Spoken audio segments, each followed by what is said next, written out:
మా latest videos కోసం మా ఈ తెలుగు న్యూస్ ఛానల్ సబ్స్క్రైబ్ చేసి గంట సింబల్ యాక్టివేట్ చేసుకోండి. 2026 ఫిబ్రవరి 1వ తేదీన మాఘ పౌర్ణమి రాబోతుంది. ఈ మాఘ పౌర్ణమినే మహామాఘి అని పిలుస్తూ ఉంటారు. పైగా ఈసారి ఈ పౌర్ణమి ఆదివారంతో కలిసి వచ్చింది. ఇది చాలా పవర్స్ కలిగిన పౌర్ణమి. ఈరోజు కలబంద మొక్కతో ఇలా చేస్తే చాలు, మీ సుడి తిరిగిపోతుంది. డబ్బే డబ్బు. మీరు చేయబోయే ఈ కలబంద పరిహారం మీ తలరాతనే మార్చేస్తుంది అని ఖచ్చితంగా చెప్పవచ్చు. జ్యోతిష్య శాస్త్రంలోనూ మరియు ఆధ్యాత్మికంగానూ కలబంద మొక్కకు ఉన్న ప్రాముఖ్యత అంతా ఇంతా కాదు. సాక్షాత్తు ఆ లక్ష్మీదేవి స్వరూపంగా ముక్కోటి దేవతల నిలయంగా కలబంద మొక్కను మనం పూజిస్తాం. అలాంటి కలబంద మొక్కతో ఈ అద్భుతమైన పౌర్ణమి రోజున ఈ పరిహారం చేస్తే మీ జీవితంలో ఉన్న దరిద్రము, కష్టాలు, అప్పుల బాధలు అన్నీ పటాపంచలైపోతాయి. ముఖ్యంగా మీ సుడి తిరిగిపోతుంది. కోరినంత డబ్బు మీ సొంతమవుతుంది. ఎందుకంటే ఈ పౌర్ణమికి ఉన్న శక్తి అలాంటిది. అసలు మనం ఎందుకు కష్టపడుతున్నాం? ఎంత సంపాదించినా ఎందుకు చేతిలో చిల్లి గవ్వ కూడా మిగలటం లేదు? ఇంట్లో ఎందుకు ఎప్పుడూ గొడవలు జరుగుతూ ఉన్నాయి అని మీరు బాధపడుతూ ఉన్నారా? అయితే వీటన్నిటికీ ప్రధాన కారణం నరు దృష్టి మరియు నరఘోష. నరుడి కంటికి నల్లరాయి కూడా పగిలిపోతుంది అంటారు కదా. అలాగే ఈ నరదృష్టి మీ కుటుంబం మీద, మీ వ్యాపారం మీద పడితే మీరు ఎంత ఎత్తుకు ఎదగాలని ప్రయత్నించినా అది మిమ్మల్ని పాతాళానికి తొక్కేస్తుంది. అలాంటి భయంకరమైన దృష్టి దోషాలను, ఈతి బాధలను తొలగించుకోవడానికి ఈ పౌర్ణమి రోజున తప్పనిసరిగా కలబంద పరిహారం చేసుకోవాలి. మరి ఇంతకీ ఈ పౌర్ణమి రోజు కలబందతో ఏం చేయాలి? ఏం చేస్తే ధనానికి లోటు రాదు అనే విషయాన్ని ఇప్పుడు మనం ఈ వీడియోలో వివరంగా తెలుసుకుందాం. ఫ్రెండ్స్, ఈ వీడియోని జాగ్రత్తగా చివరి వరకు వినండి. స్కిప్ చేసుకుంటూ చూస్తే మీకు ఏమీ అర్థం కాదు కనుక శ్రద్ధగా వినండి. ఫస్ట్ అయితే కామెంట్ బాక్స్లో శ్రీమాత్రే నమః అని కామెంట్ చేయండి. అలాగే ఈ వీడియోకి ఒక లైక్ కొట్టి మా ఛానల్ని కూడా సబ్స్క్రైబ్ చేసుకుని మాకు సపోర్ట్ చేయండి. మాఘమాసంలో స్నానానికి ఎంతో ప్రాధాన్యత ఉంది. మాఘ స్నానాలు చేస్తే పాపాలన్నీ కూడా పోతాయని పురాణాలు చెప్తూ ఉన్నాయి. అలా మాఘమాసం అంతా స్నానం చేయలేని వారు ఒక్క మాఘ పౌర్ణమి రోజు దగ్గరలో ఉన్న నదుల్లో కానీ, చెరువులలో కానీ, బావి వద్ద కానీ ఉదయాన్నే స్నానం చేస్తే చాలు, మాసమంతా మాఘ స్నానం చేసిన ఫలితం వచ్చేస్తుంది. అంతేకాదు ఈరోజు సముద్ర స్నానం చేస్తే దీనికి 1000 రెట్ల ఎక్కువ ఫలితం వస్తుంది. అంత మహాశక్తి ఈ పౌర్ణమికి ఉంది. అందుకే దీనిని మహామాఘి అని అంటారు. కనుక ఈరోజు వీలు ఉంటే సముద్ర స్నానం చేయండి. లేదంటే మీకు దగ్గరలో ఉన్న నదుల్లో కానీ, చెరువుల వద్ద కానీ, బావుల వద్ద కానీ స్నానం చేయండి. సకల దరిద్రాలు పోతాయి. కోటి జన్మల పుణ్యం వస్తుంది. పౌర్ణమి అంటే లక్ష్మీదేవికి చాలా ప్రీతికరం. రాత్రి సమయంలో పౌర్ణమి రోజుల్లో లక్ష్మీదేవి భూలోక సంచారం చేస్తుంది.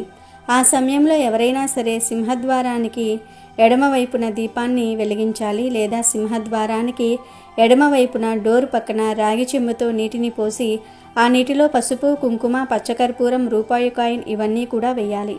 ఇవన్నీ వేసి చెంబును డోరు పక్కన పెట్టాలి. ఇలా చేయటం వల్ల ఖచ్చితంగా కష్టాలు తొలగిపోతాయి.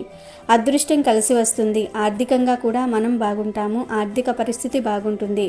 ఆర్థిక పరిస్థితి మెరుగుపడుతుంది. ఆరోగ్యంగా ఉంటాము. కుటుంబంలో ఉండేటటువంటి ప్రతి సమస్య కూడా తొలగిపోతుంది. కుటుంబ పరంగా మనం ఎంతో బాగుంటాము. కనుక ఈ పౌర్ణమి రోజు డోరు పక్కన చెంబులో నీటిని పోసి ఆ నీటిలో పసుపు, కుంకుమ, పచ్చకర్పూరం, రూపాయి కాయిన్ ఇవన్నీ కూడా వేసి పెట్టండి. లక్ష్మీదేవి అనుగ్రహం కలుగుతుంది. అలాగే ఈ పౌర్ణమి రోజున ఒక పదార్థం తింటే మన ఇల్లు పెరుగుతూ ఉంటుంది. సంవత్సరం అంతా కూడా ధనానికి లోటు అనేది ఉండదు. అయితే మరి మన ఇల్లు పెరగాలి అన్నా, సంవత్సరం అంతా కూడా డబ్బుకు లోటు లేకుండా ఉండాలి అన్నా ఏ పరిహారం చేయాలి అంటే ఏమీ లేదు. ఒక బౌల్లోకి పెరుగును తీసుకోవాలి. పెరుగులో కొద్దిగా చక్కెరను కలపాలి. చక్కెరను కలిపిన తర్వాత దానిని మీ ఇష్టదైవం యొక్క ఫోటో ముందు పెట్టండి. పెరుగు, చక్కెర కలిపి మీ ఇష్టదైవం యొక్క ఫోటో ముందు పెట్టండి. అలా పెట్టేసి నమస్కరించుకోండి. తర్వాత మీ యొక్క సమస్యలను చెప్పుకోండి. మీ చుట్టూ ఉండే దరిద్రాలు తొలగిపోవాలి అని మనస్ఫూర్తిగా వేడుకోండి. మీ చుట్టూ ఉండేటటువంటి దరిద్ర బాధలు తొలగిపోయి అదృష్టం కలిసి రావాలి అని మనస్ఫూర్తిగా వేడుకోండి. ఆ తర్వాత ఆ పెరుగును తీసుకొని ఇంట్లో ఉండేవారు అందరూ కూడా తినండి. పెరుగు అనేది ఎప్పుడూ కూడా ఇంట్లో ఉండాలి అని శాస్త్రాలు కూడా చెప్తూ ఉన్నాయి. పెరుగు అనేది చాలా శక్తివంతమైనటువంటిది. పెరుగు అంటే లక్ష్మీదేవికి చాలా ఇష్టం. ఎప్పుడూ కూడా ఇంట్లో పెరుగు ఉండటం వల్ల మన ఇల్లు అనేది ఎప్పుడూ కూడా పెరుగుతూ ఉంటుంది, సంపద పెరుగుతూ ఉంటుంది అని శాస్త్రవచనం. కనుక పెరుగు అనేది చాలా శక్తివంతమైనది, లక్ష్మీదేవికి ఇష్టమైనటువంటిది. పంచామృతాలలో ఒకటి పెరుగు. పెరుగు అనేది ఇంట్లో ఉంటే ఖచ్చితంగా ఆ ఇల్లు సంపాదన పెరుగుతూ ఉంటుంది. కనుక ఈ పౌర్ణమి రోజు ఇలా పెరుగుతో ఈ పరిహారం చేయండి, మంచి ఫలితం ఉంటుంది. ఈరోజు ఖచ్చితంగా పాయస దానం చేయాలి. ఇలా చేస్తే సకల యోగాలు సంప్రాప్తిస్తాయి. దీని గురించి మాఘపురాణంలో ఒక కథ ఉంది. ఒకప్పుడు గంగా నదీ తీరంలో ఒక బ్రాహ్మణ దంపతులు ఉండేవారు. వారు ఎంతో పుణ్యాత్ములు, కానీ పూర్వజన్మం కారణంగా ఈ జన్మలో సంతానం కలగలేదు. అందువల్ల ఆ బ్రాహ్మణుడు తపస్సు చేసి సంతానం పొందాలి అనుకున్నాడు. ఆ విధంగా శ్రీ మహావిష్ణువు గూర్చి ఘోర తపస్సు చేశాడు. ఆ తపస్సుకు మెచ్చి శ్రీమన్నారాయణుడు ప్రత్యక్షమై వరం ఇచ్చాడు. ఆ వరం వల్ల ఆ బ్రాహ్మణ దంపతులకు సంతానం కలిగింది. ఆ పిల్లవాడిని చూసుకొని బ్రాహ్మణ దంపతులు ఎంతో మురిసిపోతూ ఉన్నారు. ఇలా ఉండగా ఒకరోజు నారద మహర్షి అక్కడికి వచ్చి ఆ పిల్లవాడి ముఖం వెంక చూసి, మీ పిల్లవాడికి 12 ఏళ్ళు మాత్రమే ఆయుర్దాయం ఉందని చెప్పాడు. ఆ మాట విన్న బ్రాహ్మణ దంపతులు ఎంతో బాధపడ్డారు. వరం ఇచ్చిన శ్రీ మహావిష్ణువునే మళ్ళీ వేడుకుందాం అనుకుని మళ్ళీ ఘోర తపస్సు చేశాడు ఆ బ్రాహ్మణుడు. దాంతో నారాయణుడు ప్రత్యక్షమై ఎందుకు మళ్ళీ తపస్సు చేశావు అని అడిగాడు.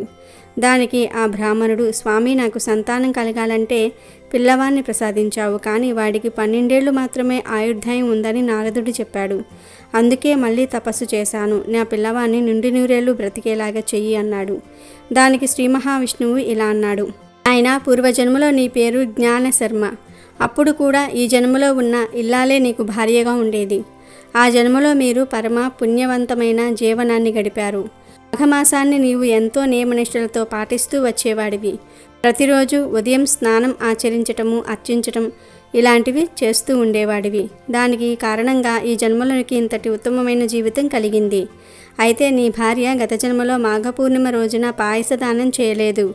ఎవరైతే మాఘపూర్ణిమ రోజు పాయసదానం చేయరో వారికి యోగములు కలుగవు. అందుకే ఈ జన్మలో నీకు సంతానలేమి కలిగింది.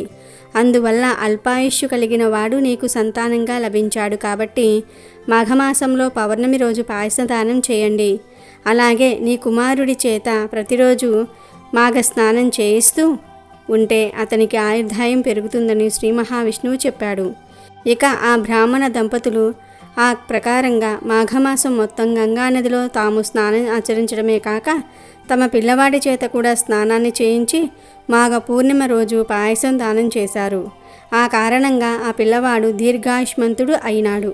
కాబట్టి ఎవరైతే మాఘ పౌర్ణమి రోజు పాయసదానం చేస్తారో, మాఘమాస స్నానాన్ని ఆచరిస్తారో వారికి ఆయురారోగ్యాలు, ఐశ్వర్యాలు, జ్ఞానమోక్షం కలుగుతుంది. మాఘ స్నానం మాసం మొత్తం ఆచరించలేకపోయినా ఈ పౌర్ణమి రోజునైనా ఆచరించాలి. పౌర్ణమి రోజు స్త్రీలు కొన్ని తప్పులు చేయకూడదు. అవి ఏమిటి అంటే, ఈరోజు ఆడవారు గుమ్మాన్ని తొక్కటం, గుమ్మం మీద కూర్చుని తలదువ్వటము, గుమ్మం మీద కూర్చొని పూలుమాల కట్టుకోవటము, గుమ్మం మీద కూర్చొని తినటము, గోర్లు కత్తిరించటము వంటి పనులు చేయరాదు. అలాగే ఈరోజు స్త్రీలు అకారణంగా ఏడవకూడదు, అనవసరపు మాటలు మాట్లాడకూడదు.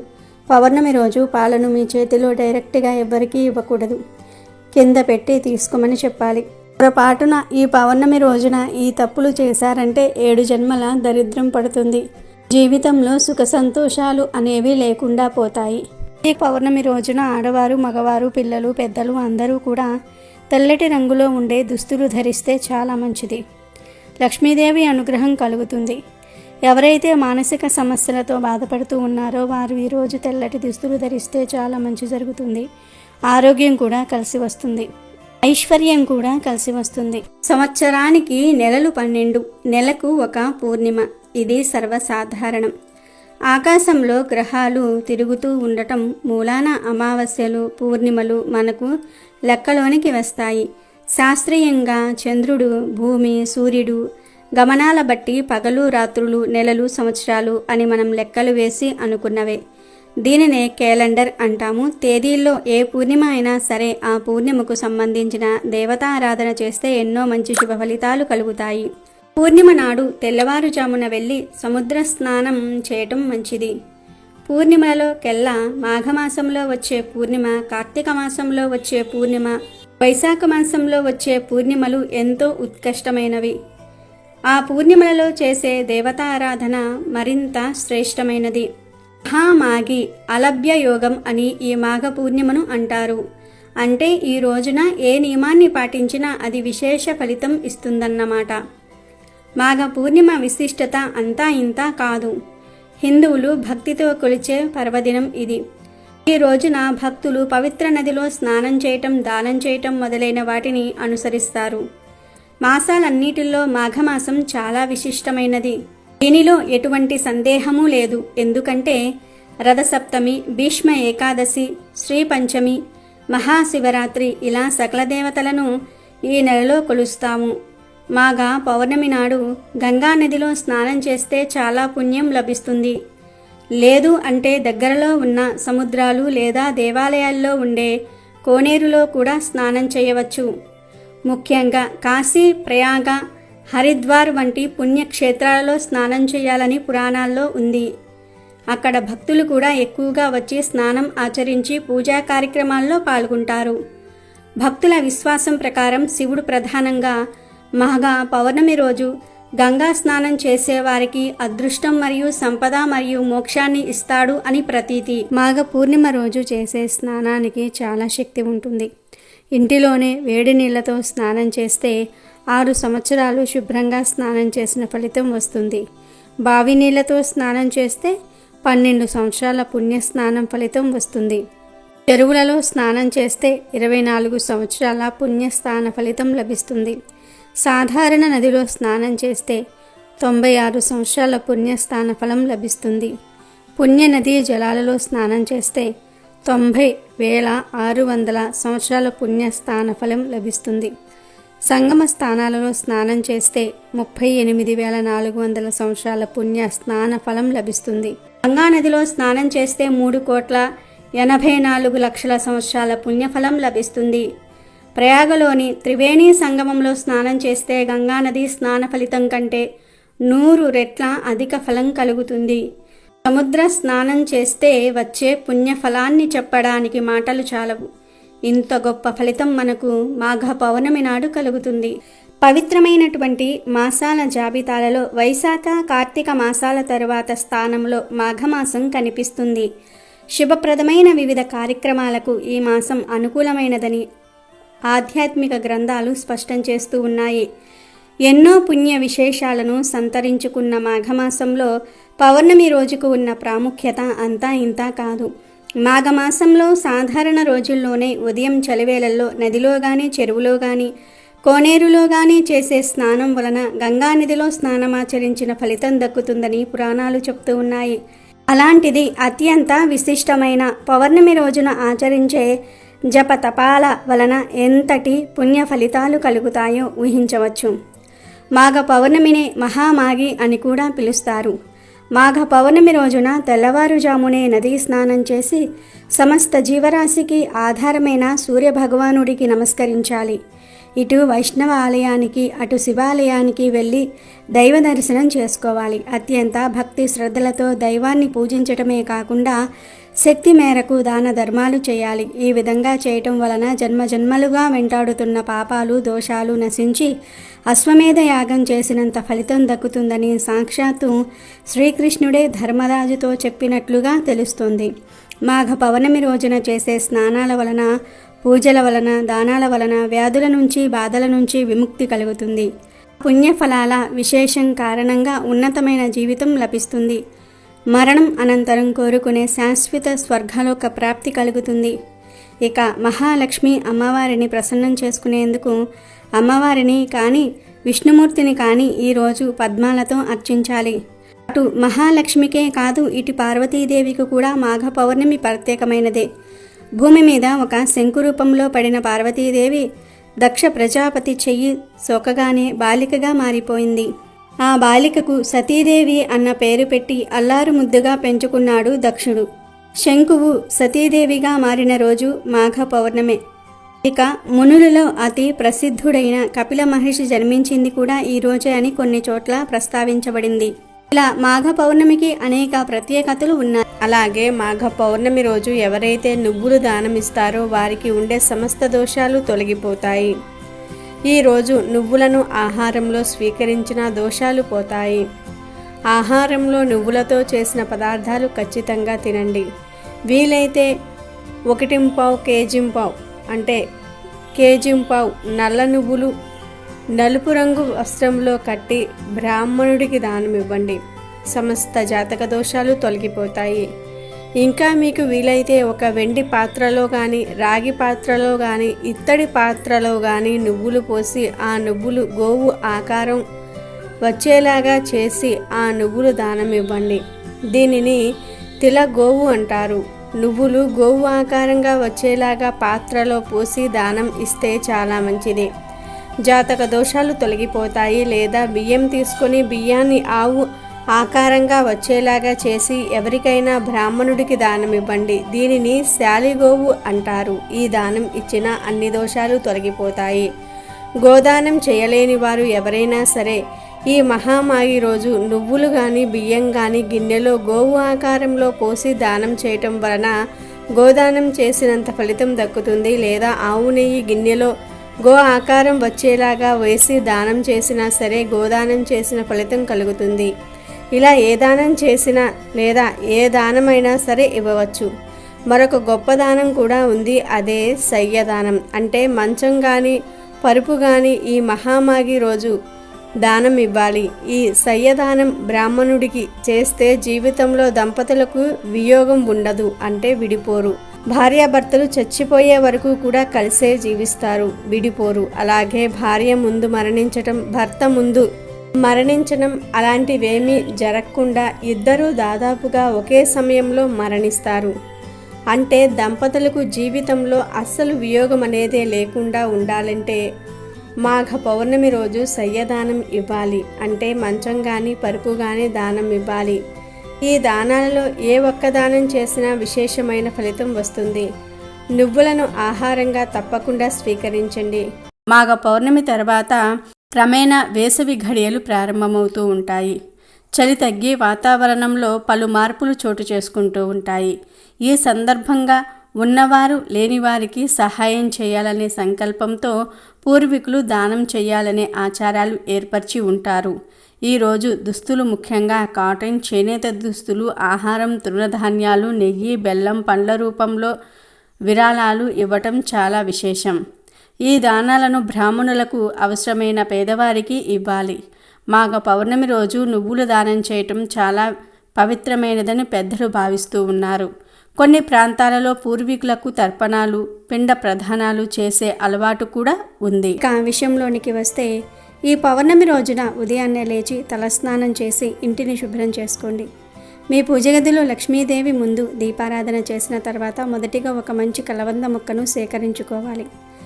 అది చిన్నదైనా పర్వాలేదు, వేర్లతో సహా ఉంటే మరీ మంచిది. లేదా ఒక పెద్ద కలబంద ఆకు అయినా సరే తీసుకోండి. అయితే మొక్కను తీసుకునేటప్పుడు చెట్టుకు నమస్కారం చేసుకుని నా కష్టాలన్నీ తొలగిపోవాలి అని మనసులో గట్టిగా సంకల్పం చెప్పుకొని మొక్కను ఇంటికి తీసుకురండి. మన పెద్దలు ఏ పని చేసినా ఒక పద్ధతి ప్రకారం చేయమంటారు.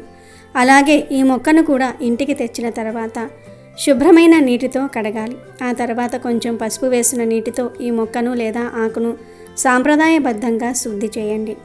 పసుపు అనేది శుభానికి చిహ్నం మరియు దానికి క్రిమినాశక శక్తి కూడా ఉంటుంది. ఇలా చేయటం వల్ల ఆ మొక్కకు ఉన్న జీవశక్తి మరింత పెరుగుతుంది మరియు దానికి ఉన్న సాధారణ దోషాలు ఏమైనా ఉంటే పోతాయి. ఇప్పుడు పరిహార ప్రక్రియలో ముఖ్యమైన ఘట్టం మొదలవుతుంది. ఒక కొత్త ఎర్రటి వస్త్రం తీసుకోండి. ఎరుపు రంగు శక్తికి, విజయానికి ప్రతీక. ముఖ్యంగా అమ్మవారికి ఈ రంగు అంటే ఎంతో ఇష్టం. ఈ ఎర్రటి వస్త్రంలో మీరు శుద్ధి చేసి పెట్టుకున్న కలబంద మొక్కను లేదా ఆకును జాగ్రత్తగా పెట్టండి. ఇప్పుడు అసలైన తతంగం మొదలవుతుంది. ఈ కలబంద మీద ఉన్న కొన్ని ప్రత్యేకమైన వస్తువులను వేయాలి. ఇవే మనకు ఉన్న నర దృష్టిని, ప్రతికూల శక్తిని ఆకర్షించుకుంటాయి. మొదటిగా ఆ కలబంద మీద 9 వేపాకులను వేయండి. మన సాంప్రదాయంలో వేప చెట్టు సాక్షాత్తు అమ్మవారి స్వరూపం. వేప ఆకులు క్రిమికీటకాలను ఎలాగైతే చంపుతాయో అలాగే మన చుట్టూ ఉన్న చెడు శక్తిని, నెగిటివ్ వైబ్రేషన్ను కూడా నాశనం చేస్తాయి. కనుక వేప ఆకులు వేసి ఆ తర్వాత ఒక 7 మిరియాలు తీసుకోండి. తాంత్రిక పరిహారాల్లో మిరియాలు చాలా శక్తివంతంగా పనిచేస్తాయి. శత్రువుల నుంచి వచ్చే చెడు చూపును, అసూయను ఇవి సమర్థవంతంగా తిప్పికొడతాయి. కనుక 7 మిరియాలను కూడా ఆ కలబంద మీద వేయండి. ఆ తర్వాత కొన్ని ఆవాలు వేయాలి. ఆవాలు దిష్టిదోష నివారణలో అద్భుతంగా పనిచేస్తాయి. ఇంట్లో ఉన్న చెడును బయటికి పంపటంలో ఆవాల పాత్ర చాలా కీలకం అని మన పెద్దలు చెప్తూ ఉంటారు. ఇక వీటితో పాటుగా కొద్దిగా గల్లులుప్పు వేయండి. గల్లుప్పు గురించి మనందరికీ తెలిసిందే. ఇది నెగిటివ్ ఎనర్జీని గుంజుకోవటంలో నెంబర్ 1. మీ ఇంట్లో ఉన్న ఆర్థిక సమస్యలకు, అనారోగ్య సమస్యలకు కారణమైన చెడు తరంగాలను ఈ ఉప్పు తనలోనికి లాగేసుకుంటుంది. కనుక పిడికెడు ఉప్పు వేసి ఆ పైన చిటికెడు పసుపు మరియు కుంకుమ వేయండి. పసుపు కుంకుమలు శుభానికి సూచికలు, లక్ష్మీ కటాక్షాన్ని కలిగిస్తాయి. ఇలా ఈ వస్తువులన్నీ అంటే కలబంద, వేపాకులు, మిరియాలు, ఆవాలు, గల్లులుప్పు, పసుపు, కుంకుమ అన్నీ ఆ ఎర్రటి వస్త్రంలో వేసిన తర్వాత దాన్ని ఒక మూటలాగా గట్టిగా కట్టండి. ఈ మూట ఇప్పుడు ఒక శక్తివంతమైన యంత్రంలా పనిచేస్తుంది. ఇలా తయారైన ఈ మూటను మీ పూజా గదిలో లేదా దేవుడి పటాల ముందు పెట్టి దానికి సాంబ్రాణి ధూపం లేదా అగరబత్తీల ధూపం చూపించండి. ధూపం వేసేటప్పుడు మీ ఇష్టదైవాన్ని, కులదైవాన్ని మనస్ఫూర్తిగా తలుచుకుని, నాకు ఉన్న అప్పులన్నీ తీరిపోవాలి, నా కుటుంబం మీద పడిన నరదృష్టి పోవాలి, శత్రువుల పీడ విరగడవ్వాలి, మా ఇంట్లో లక్ష్మీదేవి స్థిరనివాసం ఉండాలి అని గట్టిగా కోరుకోండి. మీ ప్రార్థన ఎంత బలంగా ఉంటే ఫలితం అంత త్వరగా ఉంటుంది. ఇలా ధూపం చూపించిన తర్వాత ఆ మూటను తీసుకుని వెళ్ళి మీ ఇంట్లో ఎవరికంటా పడిన ప్రదేశంలో లేదా ఏదైనా ఒక గదిలో ఒక మూల పెట్టండి. దీన్ని బీరువాలో మాత్రం పెట్టకూడదు. కేవలం ఏదైనా గదిలో ఒక పక్కన ఎవరికీ అడ్డు రాకుండా పెట్టాలి. పెట్టిన తర్వాత దాన్ని 48 గంటల పాటు అంటే 2 రోజుల పాటు కదిలించకుండా అలాగే వదిలివేయాలి. ఈ 48 గంటల సమయం చాలా కీలకం.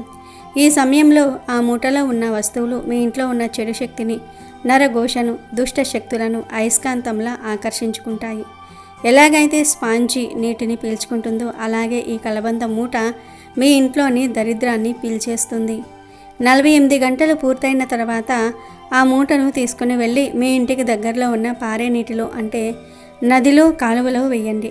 పారే నీరు అందుబాటులో లేకపోతే ఏదైనా నిర్మానుష్య ప్రదేశంలో లేదా చెరువులో అయినా వేయవచ్చు.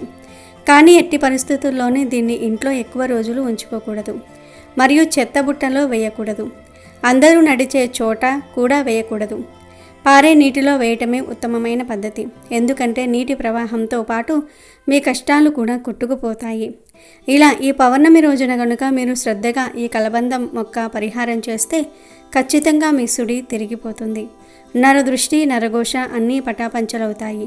చాలామంది ఎంత కష్టపడినా, ఎంత సంపాదించినా ఏదో ఒక రూపంలో ఖర్చు అయిపోతూ ఉంటుంది. చేతిలో చిల్లుగవ్వ కూడా మిగలదు. అలాంటి వారికి ఈ పరిహారం ఒక సంజీవిని లాంటిది. దీనివల్ల ధనలాభం కలుగుతుంది, ధన సమస్యలు పోతాయి, అప్పుల బాధల నుంచి విముక్తి లభిస్తుంది. ఇంట్లో తరచూ భార్యాభర్తల మధ్య గొడవలు, పిల్లలతో సమస్యలు ఉంటే అవి కూడా తొలగిపోతాయి. ప్రశాంతత చేకూరుతుంది. ఎవరైతే ఉద్యోగ ప్రయత్నాలు చేస్తూ ఉన్నారో లేదా వ్యాపారంలో నష్టాలు చూస్తూ ఉన్నారో వారు ఈ పరిహారం చేయటం వల్ల అద్భుతమైన మార్పులను చూస్తారు. ఇది మన పూర్వీకులు ఆచరించిన చాలా శక్తివంతమైన పద్ధతి. కాబట్టి పూర్తి నమ్మకంతో చేయండి. ఈ పరిహారానికి మనం వాడిన ప్రతి ఒక్క వస్తువు కలబంద, వేపాకు, మిరియాలు, ఆవాలు, గల్లులుప్పు ఇవన్నీ కూడా ఎంతో విశేషమైన ప్రాకృతిక శక్తి కలిగినవి. వీటి కలయికతో ఏర్పడే శక్తి మీ ఇంటిని ఒక అదృశ్య రక్షణ కవచంలా కాపాడుతుంది. కాబట్టి అందరూ ఈ పౌర్ణమి రోజు కలబంద మొక్కతో ఈ చిన్న పరిహారాన్ని తప్పనిసరిగా ఆచరించి శుభ ఫలితాలను పొందండి. అలాగే ఈ పౌర్ణమి రోజున ఒక కొత్త కలబంద మొక్కను తెచ్చుకొని మీ ఇంటి ముందు లేదా గుమ్మానికి ఎదురుగా లేదా కుండీలో నాటుకోవటం చాలా మంచిది. ఎందుకంటే ఈరోజు కలబంద మొక్కను ఇంటి దగ్గర నాటుకోవడానికి చాలా మంచి రోజు. కలబంద మొక్క ఎక్కడ ఉంటే అక్కడ లక్ష్మీదేవి ఉంటుంది అని పెద్దలు చెప్తూ ఉంటారు. ఈ మొక్క గాలిలోని విష పదార్థాలను ఎలాగైతే శుద్ధి చేస్తుందో అలాగే మన ఇంటిపై పడే చెడు చూపులను కూడా తిప్పికొడుతుంది. అందుకే పూర్వీకులు ప్రతి ఇంటి ముందు కలబందను వేలాడి తీసేవారు. ఈ పౌర్ణమి రోజున సాయంత్రం వేళ ఈ మొక్కను నాటడం వల్ల సకల శుభాలు కలుగుతాయి. ఈ మొక్క ఎంత ఏపుగా పెరిగితే మీ ఆర్థిక పరిస్థితి అంత బాగుంటుంది అని ఒక నమ్మకం. ఒకవేళ మీరు పెట్టిన మొక్క ఎండిపోతే వెంటనే దాన్ని తీసేసి వేరే మొక్కను పెట్టండి.